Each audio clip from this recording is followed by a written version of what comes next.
ஜாக்கிரதையாய் கவனமாயிரு.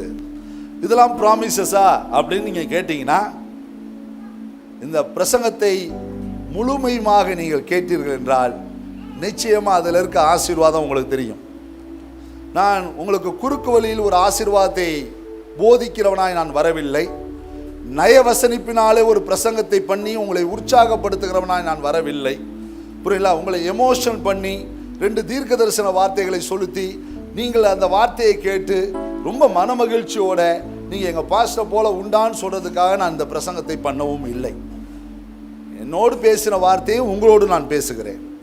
என்னோடு பேசிச்சு அது உங்களோடு பேசட்டும். பவுலடிகளார் சபைக்கு எழுதுகிறப்ப தீமோத்தேயுக்கு சொல்கிறாரு, நான் வர வரைக்கும் நீ வாசிக்கிறதிலும் புத்தி சொல்லுகிறதிலும் உபதேசிக்கிறதிலும் ரொம்ப கவனமாயிருன்றார். அந்த வார்த்தை பேர் ஜாக்கிரதைன்ற வார்த்தை சரியில்லை, கவனமாயிருன்றார். அப்போ ஒரு சபைக்கு பவுல் சபையின் ஊழியக்காரன் சொல்கிற முறை என்னன்னா, ஒரு சபை என்பது வேதம் வாசிக்கிற சபையாக இருக்கணும். To read the scripture. வேதம் வாசிக்கிற சபை தான் வளரும். வேதம் வாசிக்கிற விசுவாசி தான் வளருவாங்க. வேதம் வாசிக்கிற விசுவாசி தான் பலப்படுவாங்க. வேத வாசிக்கிற விசுவாசி தான் ஸ்திரப்படுவாங்க. வேத வாசிக்கிற விசுவாசி தான் வெளிச்சத்தின் மேல வெளிச்சத்தை காண்பாங்க. அதனால் வேதம் வாசித்தல்ன்றது ஒரு பிரதானம். உலகத்தில் எத்தனையோ மதங்கள் இருக்கு, அந்த மதங்களுக்கு வேதம் இருக்கு. நன்றாய் கவனித்து பாருங்க. எத்தனையோ மதங்கள் இருக்குது, மதங்களுக்கு வேதம் இருக்குது. ஆனால் அந்த மதத்தை பின்பற்றுகிற எல்லாருடைய கையிலும் வேதம் கிடையாது. ஆனால் இந்த மார்க்கத்தை பின்பற்றுகிறவர்கள் கையில மட்டும்தான் இந்த வேதம் இருக்குது. அதனால தான் இந்த வேதத்துக்கு பேர் பரிசுத்த வேதம். ஹல்லேலூயா. இது வெறும் எழுதப்பட்ட வேதம் அல்ல. அதை வைத்து நீங்கள் மனதிலே கொள்ளாதீர்கள். தினம் தினம் பேசுகிற வேதம் இது. ஒரு மதத்தலைவர் தன் மதத்தில் இருக்கிற மக்களுக்காக ஒழுங்கு நெறிகளையும் நெறிமுறைகளையும் சில கடமைகளையும் கட்டுப்பாடுகளையும் அங்கே சொல்லி அந்த வேதங்கள் எழுதப்படுகிறது. அந்த மதத்தலைவரால் எழுதப்பட்ட வேதம் இது தேவனுடைய வாய் சொல்லி தேவனுடைய கை எழுதின வேதம். நீங்க வச்சிருக்கிற வேதம் உலகத்தில் எல்லாரு கையிலையும் வேதம் இருக்குன்னா அந்த ஒரே வேதம் கிறிஸ்தவ வேதம் மட்டும்தான். ஹல்லேலூயா. அடுத்த மாதம் முதல் வாரத்தில் கிடியோன் ஸ்கிரிப்சர்லேருந்து நம்மளை சந்திக்க வராங்க. அந்த முதல் வாரம் நம்ம அந்த கிடியோனுக்காக ஒரு பெரிய காணிக்கைகளை நம்ம எப்போதும் கொடுக்குற பழக்கம் இருக்குது. இந்த முறையும் அந்த காணிக்கைகளை கொடுக்க போகிறோம். நம்ம கொடுக்குற காணிக்கையினால ஒரு வேதாகம் மட்டும் இல்லை, பல வேதாகங்கள் பிரிண்ட் ஆக போகுது. மறந்துடக்கூடாது. இந்த முறை அவங்க ஒரு டார்கெட் சொல்லியிருக்காங்க. திருச்சி பட்டணத்துலேருந்து கலெக்ட் பண்ணுறதை வச்சு 3 லட்சம் வேதாகங்கள் அடிக்கணும்னு சொல்லி ஜெபம் பண்ணிட்டு இருக்கிறாங்க. புரியுங்களா? அதில் நம்முடைய பங்கும் இருப்பதாக. ஹல்லேலூயா. போங்க, இல்லைன்னா போக்க அனுப்புங்க, இல்லைன்னா கொடுங்க. மறந்துடக்கூடாது. அவங்க வேதாகமங்கள் ஹோட்டல்ஸில் இருக்குது, ஹாஸ்பிட்டல்ஸில் இருக்குது, டாக்டர்ஸ் இருக்குது. எல்லாருக்கும் யார் யாருக்கு எப்படி வேதத்தை கொடுக்குமோ அந்தந்த கலர்ஸில் பிரிண்ட் பண்ணி அந்த வேதத்தை ரீச் பண்ணுறாங்க. அந்த வேதம் ரீச் ஆன இடத்துல எல்லாம் நிறைய புற மதத்தினர் இயேசுவை சொந்த ரட்சகராக ஏற்றுக்கொண்டிருக்கிறாங்க. சில நேரத்தில் ஹோட்டலில் போய் படுத்து உறக்கம் இல்லாமல் இருந்த மனிதன் திரும்பி பார்க்கிறான்.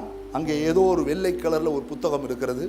எடுக்கிறான், எடுத்து சும்மா படிக்கிறான், ஓரமாய் போடுகிறான். திரும்பி ரூமில் அலைந்து திரிகிறான், திரும்பி படிக்கிறான், படித்து முடிக்கிறான். மனதில் ஒரு அமைதி வருகிறது. முழங்கால் படி இருக்கிறான். அதற்கு கீழே ஒரு நம்பர் இருக்குது, அவங்களுக்கு கால் பண்ணுறான். உடனே அவங்க வந்து இவருக்கு ஆலோசனை கொடுத்து ஜெபம் பண்ணுறாங்க. அந்த மனிதன் இயேசுவை சொந்த இரட்சகராக ஏற்றுக்கொள்கிறான். ஏற்றுக்கொண்ட மனிதன் உலகமெங்கும் தெரிந்து சாட்சியை சொல்லுகிறான். அப்படி சாட்சியை சொல்லி, இப்படி நான் சும்மா இருக்கக்கூடாது, செத்து போன நினச்ச இன்னைக்கு நான் வாழ்ந்துட்டு இருக்கிறேன் அப்படின்னு நினச்சி ஒரு தீர்மானம் பண்ணா, இந்த வேதத்தை உலகம் முழுசு நான் கொண்டு போவேன், மறந்துடக்கூடாது. என்னை ஹோட்டலில் சந்தித்த அந்த வேதத்தைன்னு சொல்லி தொடங்கினது தான் இந்த கிதியோன் ஸ்கிரிப்சர். தெளிவாக சொல்லுங்க பாரு. ஒரு மனிதன் சந்தித்து இன்னைக்கு கோடிக்கணக்கான மக்கள் சந்திக்கப்பட்டு கொண்டிருக்கிறாங்க. அதனால் நீங்கள் சாதாரண வேதத்துக்காக இல்லை. அதனால் அடுத்த மாதம் முதல் வாரம் அவங்க நம்ம மத்தியில் வருவாங்க. அவங்க முறை பிரகாரம் வெளியே நின்று தான் காணிக்கை எடுப்பாங்க. நான் அதுக்கு அனுமதிக்கிறேன். நம்ம ஆண்டவர் கோடீஸ்வர ஆண்டவர், மில்லியனியர் ஆண்டவர். அதனால நம்ம கரங்களை தாராளமாக உறுதிப்படுத்தி அன்றைய காணிக்கை அவர்களுக்கு கொடுக்கப்படும். ஹல்லேலூயா. சரி, காரியங்களுக்கு போவோம். பாருங்க, எந்த ஒரு மதத்துடைய வேதமும் எல்லாருடைய கையிலும் தவளவில்லை. ஆனால் நான் வைத்திருக்கிற வேதம் எல்லாருடைய கையிலும் இருக்குது. புறமதத்தின கையில் இருக்குது, துன்மார்க்கம் கையில் இருக்குது, அரசியல்வாதி கையில் இருக்குது, எல்லாருடைய கையில் இந்த வேதம் இருக்கிறது. ஒரு காலத்தில் ரோம பேரரசை அரசாண்ட ராஜாக்கள் மத்தியில் இருந்த பிஷப்மார்கள் வேதத்தை அவர்கள் மட்டும் வைத்து அவர்கள் மட்டும் வாசிக்கவும் ஜனங்கள் கேட்கவும் அந்த வேதத்தை அடைத்து வைத்திருந்தார்கள். இந்த நிலையை உடைப்பதற்கு தான் தேவன் மார்ட்டின் லூத்தரை எழுப்பினார். மார்ட்டின் லூத்தர் எழுப்பினார். அங்க இருக்க வேதத்தை எடுத்து படிச்சாரு. கற்பனைப்படி சபை இல்லையே அப்படின்னு நினைத்து நேரா போய் சபையினுடைய முன் வாசல்ல 10 கற்பனைகளை எழுதி இந்த வார்த்தையின்படி நடக்கிறவன் பாக்கியவான் என்று சொன்ன பொழுது சபை அவரை துன்பப்படுத்தினது, சபை அவரை கொலை செய்ய தேடியது, சபை அவரை விரட்டி அடித்தது. அதிலிருந்து பிறந்ததுதான் மார்ட்டின் லூத்தர் மூலமா உருவான சபைகள். அதற்கு பிறகுதான் ஒரு எழுச்சிகள் சபையில உருவானுச்சு. அதனால தேவனுடைய பிள்ளைகளே, கையில் நீங்கள் வைத்திருக்கிற வேதத்துக்காக முதலாவது ஆண்டவருக்கு நன்றி சொல்லுங்க. அந்த காலத்தில் அந்த வேதத்தை கையில் எடுத்தோன்னா ஒரு முத்தம் கொடுப்பாங்க. அந்த முத்தம் எதுக்காக கொடுத்தாங்கன்றதெல்லாம் நம்ம அறிந்து கொண்டோமோ அறிந்து கொள்ளலையோ இல்லை. அதை சில நேரத்தில் அதை விக்கிரகமாக மாற்றிட்டோம். ஒரிஜினலாக சொல்லப்போனால் இதற்கு ஈடு இணை எதுவுமே இல்லை. அதான் அதோடைய அர்த்தம். நம்ம ஒருத்தருக்கு முத்தம் கொடுக்குறோன்னா ஒரு குழந்தைக்கு பாசத்தில் அன்பில் அளவில்லாத மகிழ்ச்சியில் கொடுக்குறோம் பார்த்தீங்களா, அதான் இதற்கு ஈடு இணை எதுவும் இல்லை. மறந்துடக்கூடாது. கர்த்தர் உங்கள் கையில் கொடுத்த வேதத்துக்காக கர்த்தருக்கு நன்றி சொல்லுங்க. இந்த வேதம் வாசிக்கப்பட வேண்டும். ஒவ்வொரு விசுவாசியாலும் வேதம் வாசிக்கப்பட வேண்டும். ஒரு முறை அல்ல, பல முறை. ஒரு முறை வாசிக்கிற வேதம் இல்லை, பல முறை வாசிக்க வேண்டிய வேதம். நீங்க ஒரு முறை வாசிச்சப்ப வேற மாதிரி பேசும், நீங்க அடுத்த முறை வாசிக்கிறப்ப இன்னைய சிச்சுவேஷனை பேசும், அதற்கு அடுத்த முறை பேசும்பொழுது உன்னுடைய ஃபியூச்சரை பேசும். அப்படி பேசுகிற வேதம் தான் நான் வைத்திருக்கிற பரிசுத்த வேதம். நன்றாய் மனதிலே ஆழமாய் கொள்ளுங்கள். என்ன பாச வாசிக்கிறதுனால என்ன ஐயா? கையில புதையலை வச்சுக்கிட்டு இன்னும் சொல்லுவாங்களே, வெண்ணெயை வச்சுக்கிட்டு நெய் கலைஞ்ச கதை தான். கையில புதையலப்பா, கையில புதையல். புரியுங்களா? உலகத்திலேயே பெரிய தங்க சுரங்கம் எங்க இருக்குன்னா தென்னாப்பிரிக்கால தான் இருக்குது. தென்னாப்பிரிக்கால அதோடைய ஆழம் எவ்வளவு தெரியுமா? 6 கிலோமீட்டர். 6 கிலோமீட்டர்ஸ். 6 கிலோமீட்டர் கீழே குடைந்து தங்கங்களை எடுத்துக்கொண்டு இருக்கிறான். இன்றைக்கும் தங்கத்தை எடுத்துக்கொண்டே இருக்கிறான் தென்னாப்பிரிக்கா. நன்றாக கவனித்துக் கொள்ளுங்க. உங்க கையில ஒரு புதையல் இருக்குது. தோண்ட தோண்ட மண் வராது. பொன்னிலும் பசும் பொன்னிலும் விரும்பப்படத்தக்கது, தேனிலும் தெளிதேனிலும் மதுரமானது. கையவத்தி இல்லையா சொல்லுங்க பாருலாம். பேதையர்கள் இதனால் நாணம் அடைகிறார்கள். ஹல்லேலூயா. அறிவை அடைகிறார்கள், புத்தியை அடைகிறார்கள், உணர்வை அடைகிறார்கள். அற்புதமான ஒரு வேதம். வேதம் வாசிக்கப்படணும். எத்தனை முறை நீங்க வாசிக்க நான் கேட்க விரும்பல. வேதம் வாசிக்கிறேன்றவங்க ஒரு ஆமேன்னு சொல்லுங்க பார்க்கலாம். வாசிச்ச பகுதியை மட்டும் வாசிக்கிறேன்றவங்க ஒரு ஆமேன்னு சொல்லுங்க. எல்லாரும் வேதத்தில் எல்லா பகுதியும் வாசிக்கிறது கிடையாது. நிறைய பேர் பார்த்தீங்கன்னா லேவியராம் பக்கம்லாம் திரும்பி கூட படுக்கிறது கிடையாது. கூட அது யாத்திராமம் பாதி தாண்டினா கூடாரம் வந்துருதான், இல்லை எஸ்கேப் ஆகி நெல்லியா வெளியே வந்துடுது. லேவிராமத்தை நமக்கு எதுக்கே இங்கே வேலை, அதெல்லாம் பாஸ்டர் படிக்க வேண்டியதெல்லான்ட்டு போயிடுறாங்க. என்ன அவன் போனால் தொகை போட்டுக்கிட்டே இருக்கிறான், இத்தனாயிரம் பேர் இத்தனாயிரம் பேர் இத்தனாயிரம் பேர்னு. ஒரு நாள் இந்த பைபிள் ஸ்டடி எடுப்பேன். ஒவ்வொரு தொகைக்கும் அர்த்தம் உண்டு, அதை கற்றுக்கொள்ளுங்க. சும்மா வேதத்தில் என்னாகும்னு எழுதி வைக்கல, அந்த ஒவ்வொரு தொகைக்கும் அர்த்தம் இருக்குது. புரியுங்களா? சில என்ன வந்து போக மாட்டான், உபாவம் படிப்பான். அதுவும் கரெக்டாக அந்த 28 அதிகாரம் ரொம்ப விரும்பி படிக்கிற அதிகாரம். ஆமாம், அது மேலே உள்ள ஆசீர்வாதங்கள் தான், கீழே உள்ள சாபத்துக்கு போக மாட்டான். புரியுங்களா? மேலே உள்ள ஆசீர்வாதங்கள்லாம் உண்மையில் வந்து பழிக்கும். அந்த மேலையோடு நின்றுக்கிட்டு அடுத்ததெல்லாம் கீழே போயிடுறது. புரியுங்களா? பார்த்தீங்கன்னா அதுக்கப்புறம் விட்டால் நேராக நீதிமொழிகள் தான், மறந்துடக்கூடாது. அதுக்கப்புறம் சங்கீதம் தான். ஆனால் சங்கீதம் தான் நிறையா படிக்கிறாங்க. நீதிமொழிகள் யாராவது படிக்கிறாங்க, பிள்ளைகள்கிட்ட சொல்கிறது நீதிமொழிகள் படு, காலையில் நீதிமொழிகள் படு, சாயந்தரம் சங்கீதம் படி. அவன் எத்தனை தடவை தான் அதை படிச்சுட்டே இருப்பான். அடுத்த புத்தகத்தை படிக்க சொல்கிறது இல்லையா? புரியல? எத்தனை முறை வேதம் படிச்சிங்கன்னு சொல்ல, எப்படி படிச்சிங்கன்னு தான் இப்போ முக்கியம். எப்படி படித்தீர்கள்? வேதத்தை எப்படி வாசிச்சிங்க? புரியுங்களா? நான் சமீபத்தில் உட்காந்து படிச்சுருந்தப்ப ஜீசஸ் வேதத்தை படித்ததை திரும்ப திரும்ப நான் படித்தேன். ஜீசஸ் வேதத்தை படித்ததை திரும்ப திரும்ப படித்தேன். ஜீசஸ் வேதத்தை படித்ததை நான் திரும்ப திரும்ப படித்தேன். புரியாதே. வார்த்தையை எழுதினவரே வார்த்தையை படிக்கிறார். வார்த்தையை எழுதினவரே வார்த்தையை படிக்கிறார். வார்த்தையானவரே வார்த்தையை படிக்கிறப்ப நீங்கள் நானும் எவ்வளோ இந்த வார்த்தையை படிக்க வேண்டியவர்களாக இருக்கிறோம். ஹல்லேலூயா! எவ்வளவு இந்த வார்த்தையை நாம் படிக்க வேண்டியவர்களாக இருக்கிறோம். எவ்வளோ தூரம் இந்த வேதத்தை நம்ம வாசிக்க வேண்டியவங்களா இருக்கிறோம்.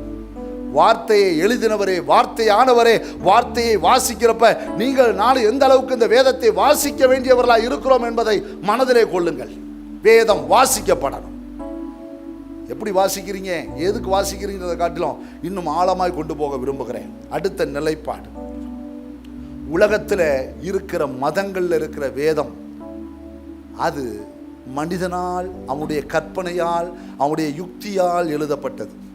ஆனால் இதெல்லாம் எந்த ஒரு சொந்த கருத்தினாலும் எழுதப்படாமல் தேவ ஆவியினாலே தேவ மனிதர்களை கொண்டு எழுதப்பட்டது.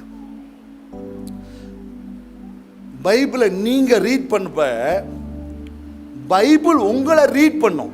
எத்தனை பேர் அறிஞ்சிருக்கிறீங்க? நீங்க பைபிளை ரீட் பண்றப்ப பைபிள் உங்களை ரீட் பண்ணும். உங்களை ரீட் பண்ணும். உங்களை ரீட் பண்ற பைபிள் தான் இந்த பைபிள். அதில் கூட எதுவுமே ரீட் பண்ணாத உங்களை, ஆனால் பைபிள் மட்டும் உங்களை ரீட் பண்ணோம்.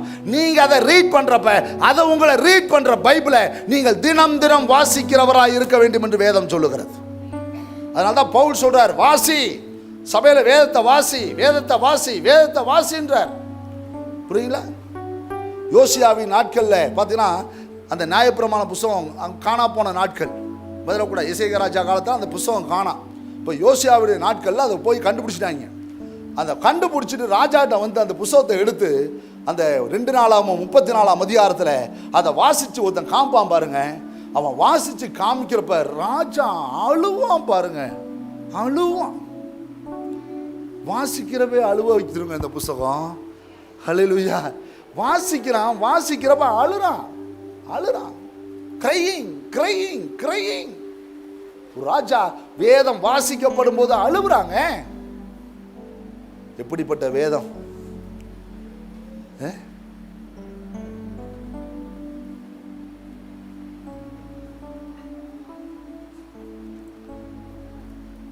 இந்த வேத வாசிப்புன்றது நான் சாவறதுக்குள்ள ஒரு தடவை படிச்சு முடிச்சிருவேன்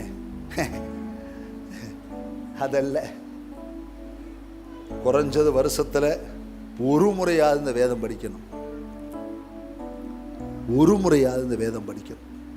உங்களுக்கு தெரியுமா, உங்கள் நிழலே அதான், உங்கள் நிஜமும் அதுதான், உங்கள் பலனும் அதுதான், உங்களுடைய ஆசீர்வாதமும் அங்கே தான் இருக்குது. உங்கள் பிளெஸ்ஸிங்ஸை நீங்கள் தான் அந்த இடத்துல கண்டுபிடிக்கணும். உங்களுக்குரிய பிளெஸ்ஸிங்ஸ் அங்கே உள்ளே இருக்குது. உங்களுக்குரிய வாக்குத்தத்தம் அங்கே உள்ளே இருக்குது. உங்களுக்கு ஆண்டு வச்சிருக்க ஒரு புதையல் அங்கே உள்ளே இருக்குது. அதை எடுத்துட்டீங்கன்னா எதை பற்றியும் தேட வேண்டிய கவலையே, எங்கேயும் எதையும் தேட வேண்டிய அவசியம் இல்லை. உன்னுடைய வாழ்க்கையின் சரித்திரமே இங்கே இருக்கிறது.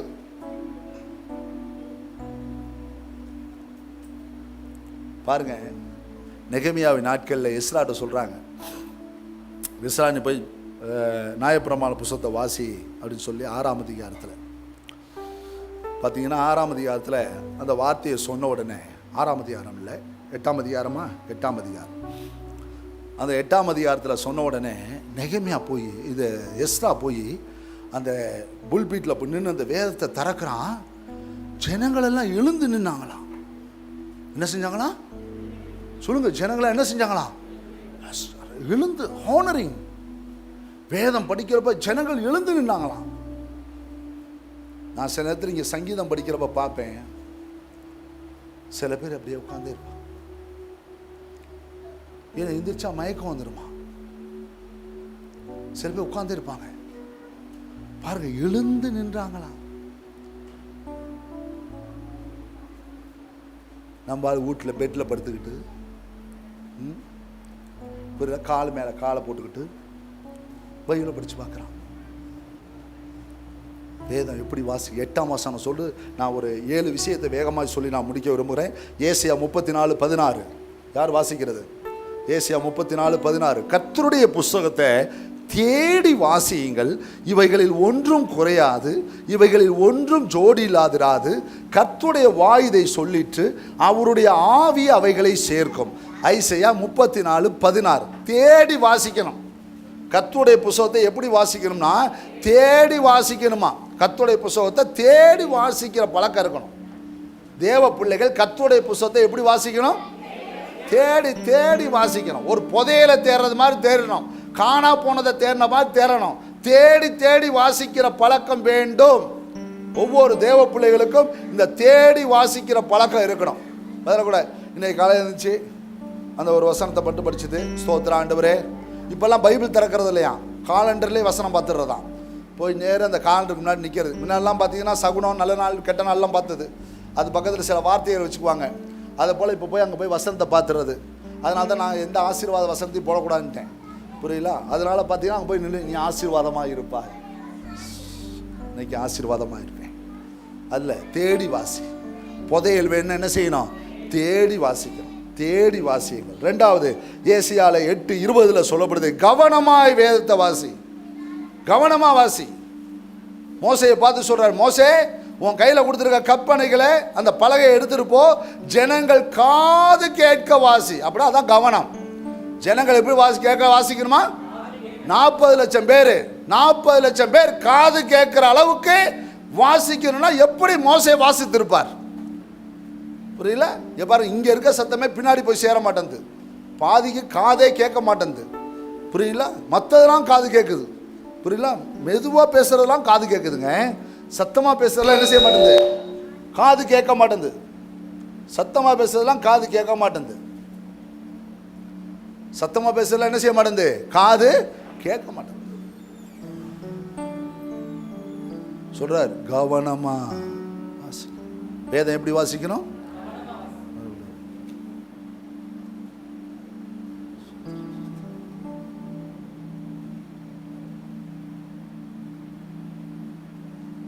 இது பேர் கவனம் கிடையாது.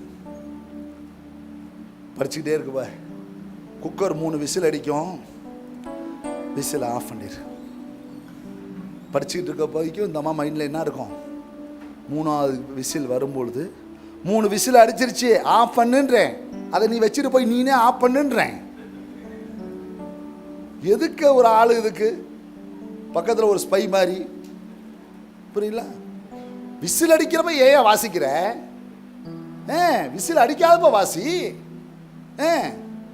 இல்லைன்னா விசிலே அடிக்க விடாம வச்சிரு, வெடிச்சா சோறு வரும்ல. கவனமா சொல்லுங்க, காது கேட்க. சொல்லுங்க, காது கேட்க. கவனமா சொல்லுங்க, காது கேட்க. கவனமா. அப்ப கவனமான என்ன செய்யணும்? உங்க வாய் திறக்கணும். உங்க வாய் என்ன செய்யணும்? வாசிக்கணும்னா வாயை திறக்கணும். இப்படி இது சுவாசிக்கிறது. வாசிக்கிறதுனா வாயை திறந்து அந்த வசனத்தை உங்க காது கேட்க, உங்க கண்ணு பார்க்க வாசிக்கிறது தான் வாசிக்கிறது. புரியல? ஞாபகம் இருக்கு, சின்ன பிள்ளையில எங்க அண்ணன் வாய் திறந்து படிக்க மாட்டான். எனக்கு வாயை திறந்தாதான் மனசுல நிற்கும். புரியல? இது ஒரு பெரிய சண்டையே நடக்குங்க. புரியல? மெதுவாப்படி மெதுவாப்படி அப்பாட்ட சொல்லிவிடுவான். கூடாது, நமக்கு சத்தமாக படிச்சே பழக்கம். அப்போ வீட்டுள்ளார தான் படிக்க முடியும், வேற எங்கே போய் படிக்க முடியும்? படிச்சுடுவான். எங்கள் அப்பாட்ட சொல்லுவான், அப்பா அவன் சத்தமாக படிக்கிறனால எனக்கு இன்னும் என்னால் படிக்கவே முடியலப்பான்வான். எங்கள் அப்பா சொல்லுவார், ஏய் சவுண்டை கம்மி பண்ணி போடுறான் அப்படின்வார். நமக்கு சவுண்டு கம்மியாகவே வராது, கொஞ்சம் கம்மி பண்ணி பார்ப்போம். அவன் அப்படியே தான் இருப்பான். ஆமாம், அவர் கண்ணில் ரீட் பண்ணுவார். பார்த்தீங்கன்னா வாய் திறந்து படித்தப்ப அவ்வளவு இன்னைக்கு மனசில் நிற்கிதுங்க. அல்ஜிப்ராலாம் கேட்டால் அப்படி மனசில் நிற்கிதுங்க. இப்போ இருக்க பிள்ளைகிட்ட கேட்டால் எத்தனாவது படிக்கிறேன்னு அதுக்கே தெரியலங்க. மதரக்கூடாது, ஐயே எத்தனாவது? நான் இப்போ 8. அவங்க அப்பா பார்த்து, நீ 9ஆவதுலடா அப்பா 8ஆவதுப்பா அப்படின்றான் அவன். அப்பா நான் 8ஆவது தானே பண்ணுறான் ஒருத்தன். புரியுங்களா? யோசிச்சு பாருங்க, அதுகளுக்கு என்ன படிக்கிறோன்ற நிலைமையே தெரியாமல் போயிடுச்சு. கவனமாக வாசிக்கணும், காது கேட்க வாசிக்கணும். இதெல்லாம் எதுக்கு சொல்லிட்டு இருக்கேன்? குழந்தைகளுக்கு இல்லை, நாளை காலை உங்கள் வீட்டில் இந்த ஸ்டடி நடக்கணும். நாளை காலை உங்கள் வீட்டில் முதல்ல கூட இல்லை, இன்னைக்கு சாயந்தரமாவது உட்காந்து உங்கள் வீட்டுக்காரோ நீங்களோ வாய் திறந்து வாசிக்கிறத வீடே கேட்கணும். ஒரு அல்லையா சொல்லுங்க பார்க்கலாம். வரக்கூடாது, வீடே கேட்கணும். இதுக்கு மேலே நாங்கள் ஸ்பீக்கரில் போட்டுவிட்ருவோம்பா சார், ஒன்றும் பிரச்சனை இல்லை, இப்போ தான் பைபிள்லாம் வந்துருச்சு இல்லை, ஸ்பீக்கரில் போட்டுவிட்ருவோம். அப்போ நீங்களும் ஊமைகளா? சொல்லுங்கள். வாய் திறந்து கவனமாக வேதத்தை வாசிக்கணும். அன்றைக்கு வேதம் அப்படிதான் வாசிக்கப்பட்டிருக்கிறது. இயேசு கிறிஸ்து எழுந்து நின்று ஜெப ஆலயத்திலே ஓய்வு நாளிலே வேதத்தை வாசித்தார். எல்லா காதுகளும் கேட்டது. அப்போதான் சொன்னார், இன்றைக்கு இந்த தீர்க்க தரிசனம் நிறைவேறினதுன்னு சொன்னாரு. Praise the Lord. கூட கவனமாக காது கேட்க வேதம் வாசிக்கணும். மூணாவது நெகேமியா 8:8 பிரகாரம் தீர்க்கமாக வாசிக்கணும். எப்படி வாசிக்கணுமா? தீர்க்கமாக வாசிக்கணுமா? அப்படின்னா என்ன அர்த்தம்?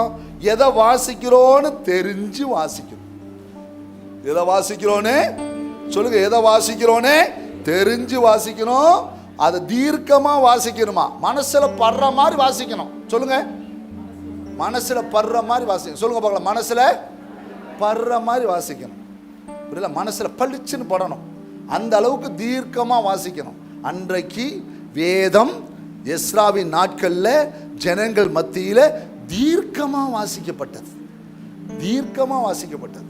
பவுல் சொல்றாரு கொலோசை சபைக்கு, நீங்க இந்த நான் கொடுத்த இந்த நிருபத்தை சபையில் ஓய்வு நாள் தோறும் மக்களுக்கு வாசிச்சு காட்டுங்கன்றார். மற்ற சபைகளுக்கு இது வாசிக்க சொல்லுங்கன்றார். எவ்வளோ அருமையான வார்த்தை. தீர்க்கமாக வாசிக்கணும். வேதம் தீர்க்கமாய் வாசிக்கப்படணும். தீர்க்கமாக வாசிச்சாதான். நான் இன்னும் சொல்கிறேன், வேதம் வாசிக்க தெரியாதவர்கள் அதை பற்றி கவலைப்படாதீங்க. ஆடியோ பைபிள் வந்துருச்சு. நம்ம கையில் ஆடியோ பைபிள் வந்துருச்சு. எனக்கு வாசிக்க தெரியாது பாஸ்டர், எனக்கு நான் படிக்காதவன், ஒன்றும் பிரச்சனை கிடையாது. 500 ரூபா கொடுத்தீங்கன்னா ஆடியோ பைபிள் வந்துருச்சு. புரியல? யார் வீட்டுக்காவது வைக்கிற மொய்யை கட் பண்ணிட்டு 500 ரூபா காசு எடுத்து அழகாக ஒரு ஆடியோ பைபிள் வாங்குங்க. ரீசார்ஜ் பண்ணிக்கலாம். இப்போ சோலார்லேயே வந்துருச்சு. புரியல? தூக்கி பாக்கெட் உள்ளார போட்டோம்னா இருக்க இடமே தெரியல. இப்போ சமீபத்தில் ஒன்று வாங்கினா இத்தனோடு தான் இருக்குது. பாக்கெட் உள்ளார எங்கே கிடக்குதுன்னே தெரியல. ஆனால் சத்தம் பொலக்க அடிக்குது. புரியுங்களா? அழகாக பைபிள் ரீட் பண்ணிக்கிட்டே இருக்கும், காது கேட்டுக்கிட்டே இருக்கும். இது ஊமையர்களுக்காக, வந்துடக்கூடாது. நமக்கெல்லாம் கிடையாது. புரியுங்களா? அதனால வேதம் தீர்க்கமாக வாசிக்கப்படணும். அடுத்தது நெகேமியா 8:8 சொல்றாரு, அர்த்தம் சொல்லி வாசிக்கணுமா? ஆமாம்.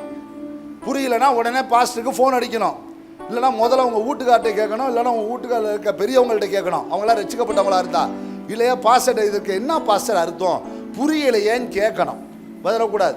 புரியாமையே படிக்கிறது, தனக்குன்னு ஒரு அர்த்தத்தை எடுத்துக்கிறது, தனக்கே ஒரு அர்த்தத்தை சொல்லிக்கிறது, இதெல்லாம் இப்படித்தான் இருக்குன்றது, இவங்களா ஒரு முடிவை பண்ணிவிட்டு பாஸ்டர் பிரசங்கம் பண்ணுறப்ப என்னது இவர் வேற மாதிரி சொல்கிறாரு அப்படின்றது. நீங்களா ஒரு அர்த்தத்தை எடுத்துக்கிறதற்கு வேதம் அல்ல. அர்த்தத்தை படித்தவர்கள், அர்த்தத்தை புரிந்தவர்கள், அர்த்தத்தை அறிந்தவர்களிடத்தில் அர்த்தம் சொல்லி வாசிக்கணும்.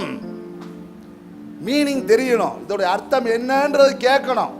புரியல? அர்த்தம் தெரியாமல் எதையாவது படிச்சிடறது. அவன் இவனை கொன்றான், இவன் அவனை கொன்றான், இவன் அவனை பெற்றான், அவன் இவனை பெற்றான், இவன் இவனை பெற்றான், எவன் எவனை பெற்றா என்ன, எதுக்காக பெற்றான்னு எழுதியிருக்குது, அதை சொல்லு. புரியல? அர்த்தம் தெரிந்து வாசிக்க வேண்டும். இது மந்திர புத்தகம் அல்ல. நிறைய பேர் மந்திர புத்தகம் மாதிரி அப்படியே தோத்திரம் பைபிள் வாசிச்சோம்ப்பா மனசுக்கு நிறைவா இருக்குது. அது மதம். இது மதம் அல்ல. மனதுக்கு நிறைவை கொடுப்பதில்ல, வாழ்க்கையில ஜெயத்தை கொடுப்பது. அர்த்தம் சொல்லி வாசிங்க. அந்த நாட்களில் எஸ்ரா நின்று அர்த்தம் சொல்லியிருக்கான் பாரு. எவர்பா இதற்கு அர்த்தம் இப்படி, இதற்கு அர்த்தம் இப்படி, இந்த அர்த்தங்களை சொல்லி பேசியிருக்காங்க. அர்த்தங்களை அறிந்து வாசிக்கணும். அடுத்த காரியத்தில் சொல்லும்போது சொல்றாரு, யோசுவா 1:8 வாயை விட்டு பிரியாம வாசிக்கணுமா? சொல்லுங்க. வாயை விட்டு பிரியாம வாசிக்கணும். ஆமா, பிரியாணி போனாலும் பரவாயில்ல, வாயை விட்டு பிரியாம வசனம் வாசிக்கணும். வசனம் வாயிலேயே இருக்கணுமா? வாசிச்ச வசனம் எங்கேயே இருக்கணுமா? சொல்லுங்க. எங்கேயே இருக்கணும்? வாயிலே இருக்கணும் வசனம். வரக்கூடாது. சினிமா பாட்டு உதட்டில் நிற்குது, புரியுதா? வாயில் நிற்குது, புரியுதா? நாக்கில் நிற்குது, புரியுதா? எல்லா பக்கமும் நிற்குது, புரியுதா? கை கால் நிற்கல, நில கொள்ளலை, புரியுதா? எல்லா பக்கமும் ஓடுது. ஆனால் வசனம் மட்டும் வாயில் மட்டும் இருக்க மாட்டேங்குது. வரக்கூடாது. நான் சொல்கிறேன், ஒன்று கோச்சுக்காய்ங்க. அட்லீஸ்ட் வசனம் வாயை விட்டு பிரியாமலும் வாசிங்களேன். பிரைஸ்லாம். சில பேர் இந்த தினத்தந்தி பேப்பரை வயசானவங்க படிக்கிறத பார்த்துருக்கீங்களா? ஒவ்வொரு ஏடா படிப்பாங்க பாருங்க, அப்படியே முழுசா படிச்சு முடிச்சிருவாங்க. இன்னைக்கு நேற்று இந்தியா ஸ்டேட்டஸ் என்னன்னு கேட்டீங்கன்னா அவங்க அப்படியே ஒப்பிப்பாங்க. ஆனா பைபிளை திறந்தா தூக்கம் வருதாங்க. அன்னைக்கு ஒரு அம்மா சொல்லுது, அப்பா நீ சொல்றதெல்லாம் சரிப்பா, ஆனா இன்னும் தெரியலப்பா, பைபிளை திறந்தா கொட்டாயம் வருதுப்பா. அன்னைக்கு ஒரு பையன் சொல்றான், நான் அதுக்காகவே பைபிளை திறக்கிறேன்றான். எதுக்குடா? ஆனா தூக்கம் வரமாட்டேன் தான், திறந்தா தூக்கம் வந்துருதான். புரியல? பாருங்க எங்கெல்லாம் மாட்டிருக்காங்க பாருங்க. பாருங்க, வாயை விட்டு பிரியாம இருக்கணும். வாசிக்கிறது வாயை விட்டு என்ன செய்யணும்? சரி, ஒருத்தர் பேசிக்கிறீங்க, சரிப்பா நீ ஒரு 2 வசனம் சொல்லியா, பா நீ ஒரு 2 வசனம் சொல்லியா அப்படின்னு கொஞ்சம் வீட்டில் இருக்கவங்களோட பேசி பாருங்க பார்க்கலாம். இன்னைக்கு சாயந்தரம் எந்தெந்த வீடு கலவர பூமி ஆகுதுன்னு இன்னைக்கு செஞ்சு போயிடும். ஒரு 2 வசனம் சொல்லாத்தா, ஒரு 2 வசனம் உன் வாயிலால் நான் கேட்குறேன், என் வாயால் 2 வசனம் கேள் அப்படின்னு கேட்டால் உங்கள் குடும்பம் ரொம்ப ஆசீர்வாதமாக இருக்குன்னு அர்த்தம். அல்லையிலே சொல்லுங்க பாருலாம். 2 வசனம் நான் சொல்லுவேன், 2 வசனம் நீ சொல்லணும், கட்டாயமாக சொல்லணும்னு சொல்லணும். புரியல? வாயை விட்டு வசனம் பிரியக்கூடாது. ஜோசுவா நீ உச்சத்துக்கு போகணும்ல, உச்சத்துக்கு போகணும்ல ஜோசுவா, ஒரே வழி, வாயை விட்டு நீ வாசித்த வசனம் வாயை விட்டு பிரியவே கூடாது சொல்லிட்டார். வாயை விட்டு வசனம் செய்யக்கூடாது, பிரியவே கூடாதுட்டார். அடுத்தது சொல்றாரு ஆபகூக் 2:3 தகடான, கடந்தோடுகிறவன் வாசிக்கும்படி எழுதுன்றார். கடந்தோடுகிறவன் என்ன செய்யணுமா? வாசிக்கும்படி. ஒருத்தன் பிரயாணத்தில் போறப்ப கூட பைபிள் வாசிக்கணுமா, டிராவலிங்ல பைபிளை ரீட் பண்ணணுமா. அப்படி பைபிளை ரீட் பண்ணது யாரு?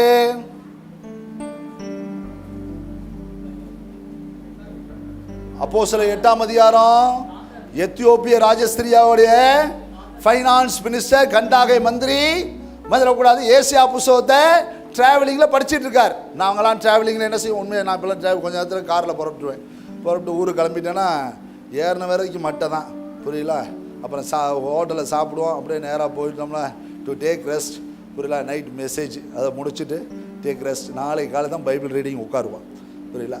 பார்த்தீங்கன்னா டிராவலிங்கில் எருசலேமுக்கு போயிட்டு வர மந்திரி அந்த நாட்களை பாருங்க, எல்லா தேசத்துலேருந்து ஜெருசலேமில் வந்து கடவுள்கிட்ட வேண்டிட்டு போயிருக்கிறாங்க. அப்படி வேண்டிட்டு போனவன் வெறும் வேண்டுதலோட போல ஏசியா புக்கை படிச்சுக்கிட்டு போகிறான், காப்பியை. அந்த நாட்களில் ஏசியா புக்கை காப்பி பண்ணி கொடுத்துருவாங்க பாருங்க. கந்தாய மந்திரி படிச்சுக்கிட்டே போகிறான், வாசிச்சுட்டே இருக்கிறான்.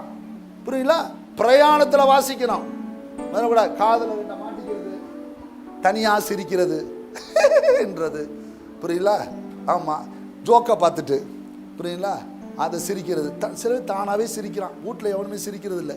புரியல? தானாகவே சிரிக்க, மொபைலை பார்த்து சிரிக்கிறான், மொபைலை பார்த்தே அழுகுறான் அப்படின்றான், மொபைலை பார்த்தே சோகமாயிடுறான். அப்புறம் எல்லாமே மொபைல்லே வாழ்க்கையை முடிக்கிறாங்க எல்லா பேரும். சில பேருக்குலாம் அடக்க ஆராதனையில் மொபைலை தூக்கி உள்ளார போட்டு ஆமேன் அப்படின்னு சொல்லி அப்படியே வச்சிடணும். பாருங்க, பிரயாணத்தில் வேதம் வாசிச்சிருக்காங்க பாருங்க, டிராவலிங்கில். நான் சமீபத்தில் சில முகநூல் பதிவில் பார்த்தேன். இந்த ஸ்ட்ரீட் பெக்கர்ஸ் பார்த்தீங்கன்னா ஒரு கடையின் முன்னாடி உட்காந்து வேதம் படிக்கிறது போல் சில ஃபோட்டோஸ். இரவு நேரத்தில் அந்த நாடோடிகள், அந்த பிரயாணிகள் பார்த்தீங்கன்னா அந்த ஸ்ட்ரீட் ஓரமாக அந்த உட்காந்து வேதம் படிக்கிறது போல் ஒரு ஃபோட்டோ. இதெல்லாம் பார்க்குறப்ப எவ்வளோ ஆச்சரியமாக இருக்குது. யோசிச்சு பாருங்கள், எத்தனை பேர் இன்னைக்கு உள்ள வேதத்தை இனிமேட்டு அடுத்த ஞாயிற்றுக்கிழமை எடுக்க போகிறீங்கன்னு தேவனுக்கு மட்டும்தான் தெரியும். சில பேர் இன்னைக்கு கொண்டு போய் வைக்கிறது தான், இனிமேட்டு அடுத்த வாரம் அந்த பேக்கை தேடுவாங்க பாருங்கள் குடும்பமாக. புரியல? சில பேர் இங்கே வந்துட்டு யோசிக்கிறாங்க, எந்த பேக்கில் வச்சோம். ஆமாம், ஏன்னா வீட்டுக்கார மட்டும் 5 பேக் இருக்குது, வந்துடக்கூடாது. ஏய், என் பைபிள் எங்க? பைபிளா? நான் வேறு பேக்கில் எடுத்துகிட்டு வந்திருக்கிறேன். அவள், ஐயோ என் பைபிள், நான் அப்போ நான் பின்னாடி போய் உட்காந்துக்கிறேன் அப்படின்னு நேராக பின்னாடி போய் மறைஞ்சு போய் உட்காந்துக்கிறாங்க. சொல்லுங்க, பிரயாணத்திலையும் வாசி. கடந்தோடுகிறவன் வாசிக்கும்படி அதை வைகின்றார். பிரயாணத்தில் வாசிக்கணும். சரி, அடுத்த கடைசி வார்த்தை எஸ்தர் 6:1. எஸ்தர் 6:1. எஸ்தர் 6:1. அப்பொழுது ராஜாவாகிய தரியு இந்த கட்டளையின்படியே பாபிலோன். என்னடா 6:1டா? எங்கடா எங்க படிக்கிற நீனு? நீங்களும் சரியா படிக்க சொல்லணும் போல இருக்கு. நான் இப்ப அந்த ராத்திரியிலே ராஜாவுக்கு நித்திரை வராதபடியினால், அந்த ராத்திரியில ராஜாவுக்கு தூக்கம் வராதுனா, எந்த ராஜா? ஆகாஸ்வேர் ராஜா. அந்த ராஜா என்ன யூத ராஜாவா? இல்ல, மறக்கக்கூடாது. பாருங்க, ராஜாவுக்கு தூக்கம் வரல. சரி, கிறிஸ்தவ ராஜா தான் பைபிள் படிச்சாருன்னு சொல்லலாம், புரியல, பாட்டு பாடினாருன்னு சொல்லலாம். ஆகாஸ்வேர் ராஜாவுக்கு தூக்கம் வரல. கால வர்த்தமானங்கள் எழுதியிருக்கிற நடபடி புஸ்தகத்தை கொண்டு வர சொன்னார். என்ன வர்த்தமானங்கள்? கால வர்த்தமானங்கள். சரி, படிங்க. கொண்டு வர சொன்னார். அது ராஜ சமூகத்தில் வாசிக்கப்பட்டது. ராஜ சமூகத்தில் என்ன செய்யப்பட்டதா? வாசிக்கப்பட்டது. புரியுங்களா?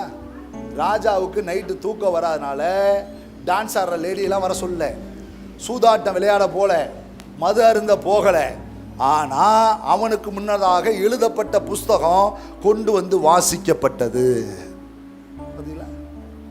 பாருங்க, ராஜாவே ஒரு நல்ல பைபிள் ஒரு ரீடரா இருந்திருக்கிறார் பாருங்க.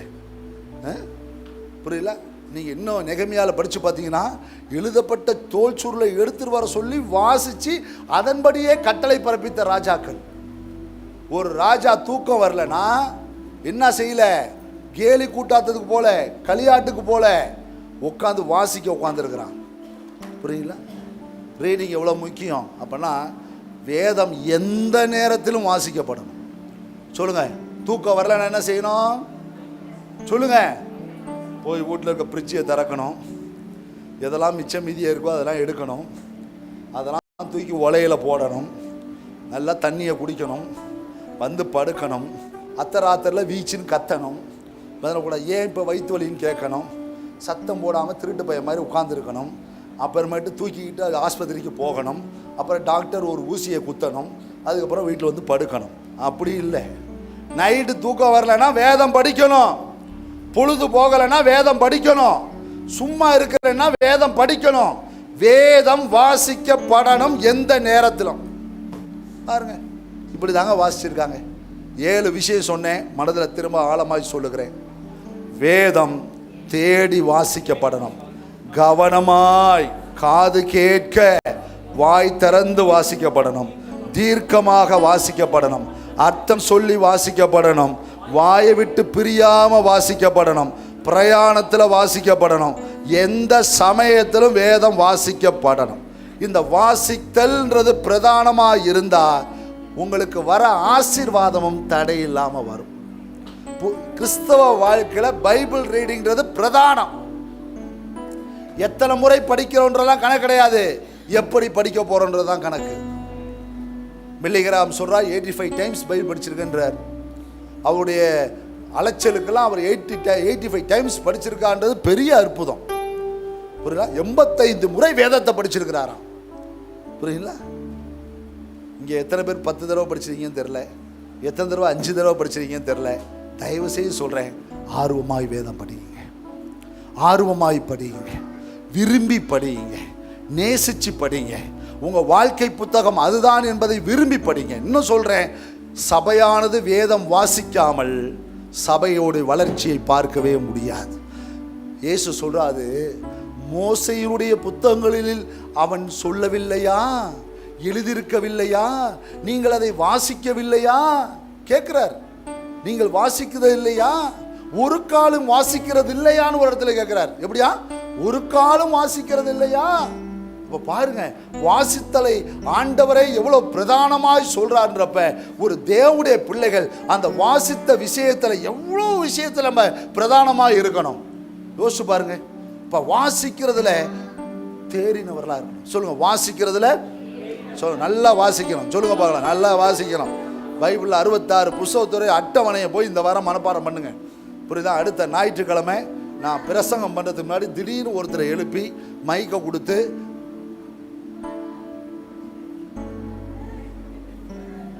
கேட்கலாமா வேணாமா? வாதியில் இதுதான் சபை வளர்ச்சி. வரக்கூடாது. புரியல? 66 புஸ்தகத்தை சொல்லாத்தா அப்படின்னு சொல்லுவேன். டக்க டக்க டக்குன்னு சொல்லியிருக்க, பயப்படாமல் சொல்லுங்க. புரியல, மாற்றி சொன்னாலும் பரவாயில்ல, புத்தகத்தை மட்டும் சொல்லுங்கள். வேறு எந்த புத்தகத்தையாவது நீங்கள் புதுசாக எடிஷன் பண்ணி போட்டுறாதீங்க. முதல்ல கூட அன்றைக்கி யாரையும் கேட்டுருக்கா, ஒருத்தர் சொல்கிறான் பர்னபா புத்தகன்றான். எங்கடா பர்னபா எந்த புத்தகத்தில் எழுதுறாரு? நீங்கள் தான் சொன்னீங்க பர்னபா புத்தகம்லாம் பைபிளில் சேர்க்கப்படலை. சேர்க்க தான் பரல, நீ ஏன்டா சேர்த்து வச்சு சொல்கிற? புரியல. அதனால் புக் ஆஃப் பர்னபாஸ்னு ஒரு புக் இருக்குது, பட் ஆனால் அது பைபிளோட சேர்க்கப்படலை. ஆனால் அதுக்காக போது அந்த நான் சொன்னதுக்காக அவன் பர்னபா புக்குன்றான். புரியல. ஆமாம், ஒரு தானி சொல்கிறான் பவுலின் புத்தகங்கள்ன்றான். ஏய், பவுல் எத்தனை புத்தகம் தான் எழுதுனாரு அதை சொல்கிறா. புரியல. 66 புத்தகத்தையும் அழகாக சொல்லணும்.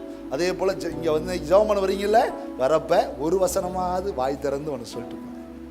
உங்கள் வாயை திறந்து புரியல, ஒரு வசனமாவது சொல்லிட்டு போங்க. என் காது கேட்கட்டும்.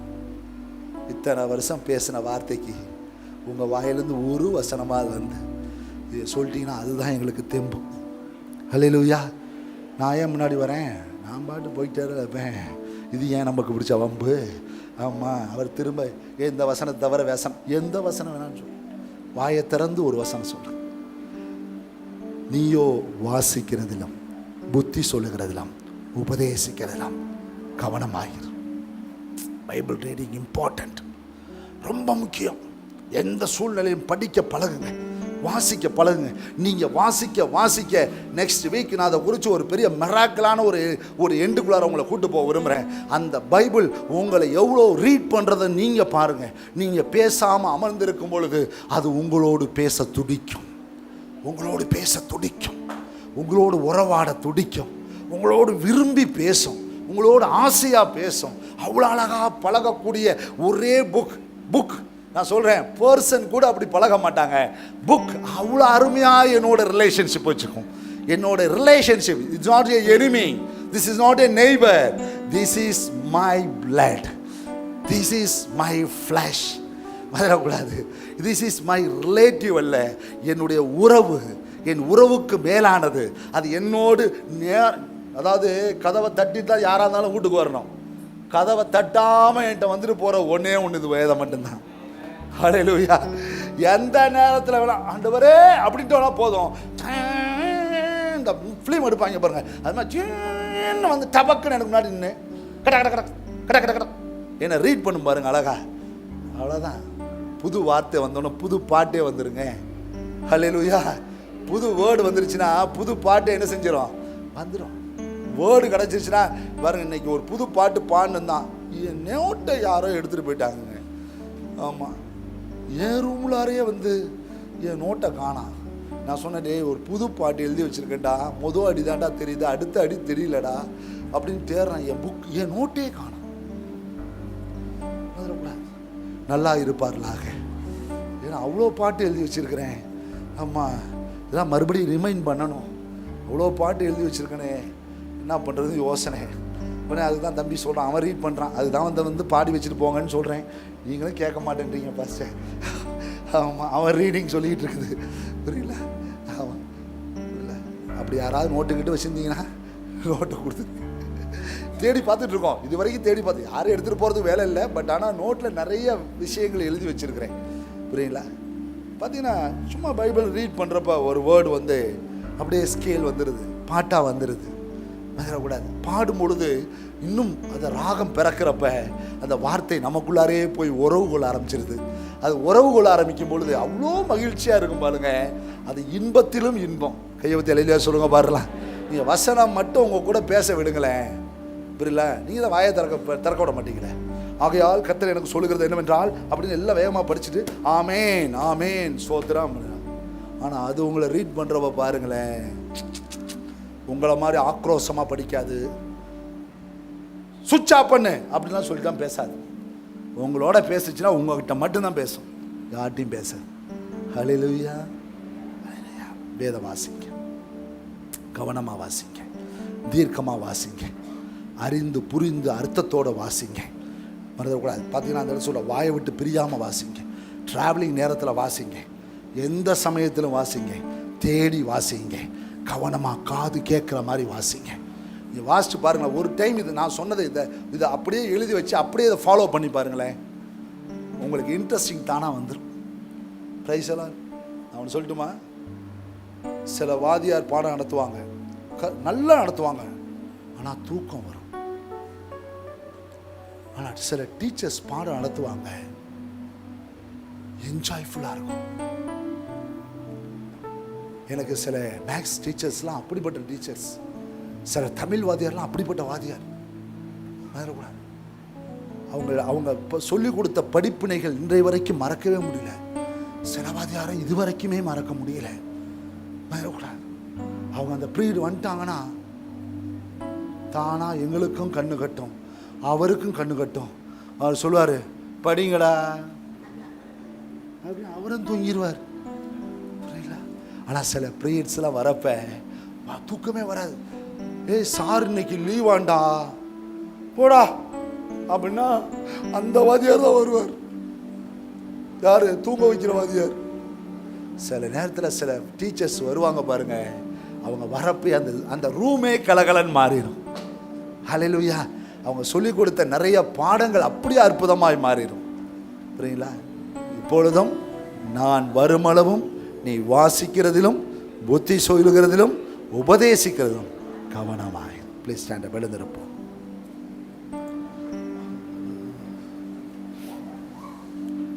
திருவசனம் நீ தினம் தினம் வாசி, சப்தமாய் அறிக்கையிடு.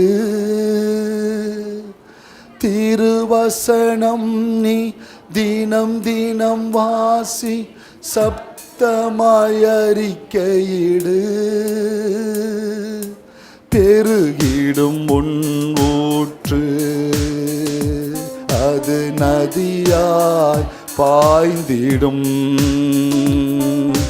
பெருகிடும் உன் ஊற்று அது நதியாய் பாய்ந்திடும். எழுந்து ஒளி வீசு, நித்திய வெளிச்சம் நீ. எழுந்து ஒளி வீசு, நித்திய வெளிச்சம் நீ. அசட்டை பண்ணாதே, அவித்து விடாதே, ஆவியானவர் உனக்குள்ளே. அசட்டை பண்ணாதே, அவித்து விடாதே, ஆவியானவர். அனல் மூட்டு எரிய விடு, கர்த்தர் மகிமை உன்மேல் உதித்தது. அனல் மூட்டு எரிய விடு, கர்த்தர் மகிமை என்மேல் உதித்தது. காரிருள் மத்தியில் நித்திய வெளிச்சம் நான். காரிருள் மத்தியில் நித்திய வெளிச்சம் நான். எழுந்து ஒளி வீசு, நித்திய வெளிச்சம் நான். எழுந்து ஒளி வீசு. இசையா எழுந்து ஒளி வீசு, நித்திய வெளிச்சம். வேதம் வாசித்தல் ஒரு தேவ பிள்ளையுடைய பிரதான காரியம். எப்படி ஜெபம் நம்ம கையில் ஒரு ஆயுதமா இருக்குதோ, அதே போல வேத வாசிப்பு நம்முடைய கையில் இருக்குது. எவ்வளோ நேரம் வாசிக்கிறீங்க, எப்படி வாசிக்கிறீங்க, எதற்காக வாசிக்கிறீங்க, இதெல்லாம் அறிஞ்சு வாசிக்கணும். அதனால்தான் அன்னைக்கு வேதத்தை கவனமாக வாசிச்சிருக்கிறாங்க, தேடி வாசிச்சிருக்கிறாங்க, தீர்க்கமாக அர்த்தம் சொல்லி வாசிச்சிருக்கிறாங்க, வாயை விட்டு பிரியாமல் வாசிச்சிருக்கிறாங்க, பிரயாணத்தில் வாசிச்சிருக்கிறாங்க, எந்த நேரத்திலும் வாசிக்கப்பட்டிருக்குது. யோசிச்சு பாருங்க, எவ்வளோ வேதம் வாசிக்கிறோம். ஆர்வம் இருக்குதா? பைபிள் ரீட் பண்ணான்னு உங்கள் பிள்ளைகள்கிட்ட கேட்டிருக்கீங்களா? இன்னைக்கு பைபிள் படிச்சியா, இன்னைக்கு ஜெபம் பண்ணியான்னு உங்கள் பிள்ளைகள்கிட்ட கேட்டிருக்கீங்களா? நீங்கள் தினமும் பைபிள் படிக்கிற பழக்கம் உங்களுக்கு இருக்குதா? ஆர்வமாக படிக்கிறீங்களா? இன்ட்ரெஸ்டிங்காக படிக்கிறீங்களா? விரும்பி படிக்கிறீங்களா? தாகத்தோடு படிக்கிறீங்களா? யோசிச்சு பாருங்க. வேத வாசிப்பு தான் நமக்கு ஒரு பெருத்த நன்மையை கொண்டு வரப்போகுது. வேத வாசிப்பு தான் நமக்கு ஒரு மேன்மையை கொண்டு வரப்போகுது. ராஜாக்களே படித்திருக்காங்க. இப்போ நம்மளாம் யார்? அவங்களுக்கெல்லாம் நேரம் கிடச்சிச்சே. நம்ம சொல்கிறோமே பைபிள் படிக்க நேரம் இல்லை, ஜெபம் பண்ண நேரம் இல்லை. இல்லை, எல்லாத்துக்கும் நேரம் இருக்குது. நாம் தவிர்த்து கொள்ளுகிறோம். தீர்மானம் பண்ணுங்க, ஆண்டவர் உங்களுக்கு உதவி செய்வார். வேத வாசிக்க ஆரம்பிங்க, வெளிச்சம் தானா வரும். கந்தாகை மந்திரிக்கு வந்துச்சு பார்த்தீங்களா? அர்த்தம் தெரியாமல் வாசிச்சிருந்துருக்கிறான், அர்த்தமே புரியாமல் வாசிச்சிருந்துருக்கிறான். அவன் சொல்கிறான், பிலிப்பு கேட்குறான், இதோடைய அர்த்தம் தெரியுமா? ஒருவன் எனக்கு சொல்லாவிட்டால் எனக்கு எப்படிப்பா தெரியும்?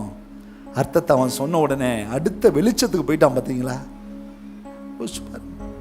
ஜெபம் பண்ணுங்க, வேதம் வாசிக்க தொடங்குங்க, ஆர்வமாக படிக்க தொடங்குங்க, தீர்க்கமாக படிங்க, அர்த்தம் புரிஞ்சு படிங்க, தேடி படிங்க, வாயை விட்டு பிரியாமல் படிங்க, எந்த பிரயாணத்திலும் படிங்க, எந்த நேரத்திலும் படிங்க. வேதம் உங்களுக்கு வெளிச்சமாய் மாறும். வேதமே வெளிச்சம், வேதமே வெளிச்சம். தீர்மானம் நீங்க தான் எடுக்கணும். உங்க வளர்ச்சியின் பாதைக்கு வேத வாசிப்பு பிரதானம். உங்க வளர்ச்சியின் பாதைக்கு அதுதான் உதவும். நீங்க ஒரு தடவை படிச்சிருங்க, அது தினமும் உங்க கூட பேச ஆரம்பிச்சிடும். ஒரு வசனத்தை படிச்சிருங்க, அந்த வசனம் டெய்லி உங்கள்கிட்ட பேசும். அதுதாங்க கான்வர்சேஷன். எவ்வளவு அற்புதமான வேதம் பாருங்க. நன்றி சொல்லுங்க. தகப்பனே, நீ வேதம் எங்க கையில தவழ்றதுக்காக நன்றி. எத்தனையோ மனிதர்களுக்கு இந்த வேதம் கிடைக்கலப்பா. எத்தனையோ ஆண்டவரே தீவுகளில் வாழ்ற ஆதிவாசிகளுக்கு இந்த வேதம் கிடைக்கல. வடநாடுகளில் இருக்கிற எத்தனையோ மக்களுக்கு இது அவங்க மொழிபெயர்ப்பில் வேதம் வரல. ஆனால் எங்கள் கையில் இந்த தமிழ் வேதத்தை ஆண்டவரே, இந்த 34வது மொழிபெயர்ப்பை எங்கள் கையில் தவளை வச்சிருக்கிறீங்களே, அதற்காக ஸ்தோத்திரம் ஆண்டவரே. எங்கள் கையில் இந்த வேதம் கிடைச்சதற்காக நன்றி. இந்த வேதத்துக்காக எத்தனையோ மனிதர்கள் பிரயாசப்பட்டாங்களேப்பா, எத்தனையோ மில்லியன் டாலர்களை செலவழிச்சாங்களே. இன்னைக்கு இந்த வேதம் இலவசமாக எங்கள் கைகளில் தலவிட்டு இருக்குது. அந்த வேதத்தை ஒரு முறை கூட படிக்காதவங்க இங்கே சபைக்கு வந்திருக்காங்கப்பா. மந்திர புஸ்தகமாக படிக்கிறவங்க சபைக்கு வந்திருக்கிறாங்க, தங்க தேவைக்காக படிக்கிறவங்க வந்திருக்கிறாங்க.